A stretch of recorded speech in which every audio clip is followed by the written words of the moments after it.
José Luis Viña, bonjour. Bonjour. Vous avez publié aux éditions Academia Parcours d'immigration, sous-titré Manuel Ramirez, un héros anonyme. Alors qu'est-ce qui vous a motivé à écrire ce livre, justement, Parcours d'immigration?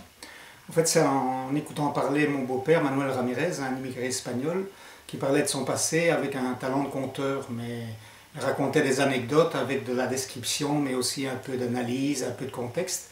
C'est comme ça que m'est venue l'idée de mémoriser un petit peu, de garder les traces historiques de l'immigration, avec une époque quand il parlait de la guerre civile, du franquisme, de la misère en Espagne, une époque très révolue par rapport à ce que vivent mes filles aujourd'hui. Alors, à quel lecteur ce livre est-il destiné?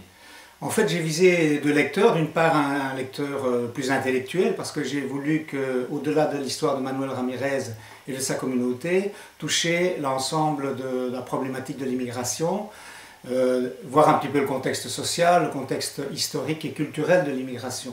Donc sans rigueur intellectuelle, j'aurais jamais été édité par Academia ou l'Harmattan. Mais j'ai voulu aussi toucher un public plus non pas d'intellectuels, mais de citoyens curieux, donc des gens qui sont proches, être proches du vécu, être proches de la réalité des gens, être plus attractifs. Et j'ai voulu quelque part concilier intelligence du cœur et de la raison.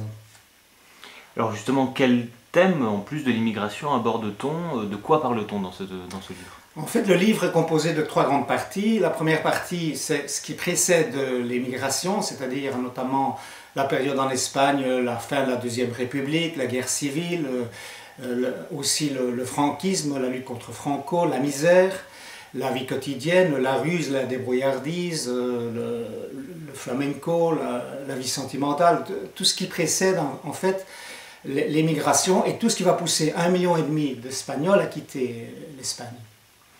Alors justement, le fait que le personnage principal soit votre beau-père, Manuel Ramirez, n'est-ce pas un inconvénient du point de vue de la rigueur scientifique et de l'objectivité? Oui, le fait que je sois le gendre de Manuel Ramirez est un inconvénient, mais quelque part j'étais aussi dans les coulisses, donc j'ai pu voir des choses que d'autres n'ont pas vues, mais aussi en tant que docteur en sociologie, j'ai voulu absolument garder mon indépendance d'esprit et mon esprit critique aussi. Alors en quelques mots, quels seraient les principaux atouts de l'ouvrage? Je pense que le premier atout, c'est sans doute la vraie vie. Donc j'ai voulu, tous les immigrés veulent donner un avenir à leurs enfants, et quelque part, tous les migrants se retrouvent dans ce livre. Donc il y a quelque chose d'universel. Ma fierté, c'est de participer au devoir de mémoire, devoir de mémoire historique, quelque part pour que l'histoire ne se répète pas, sans doute.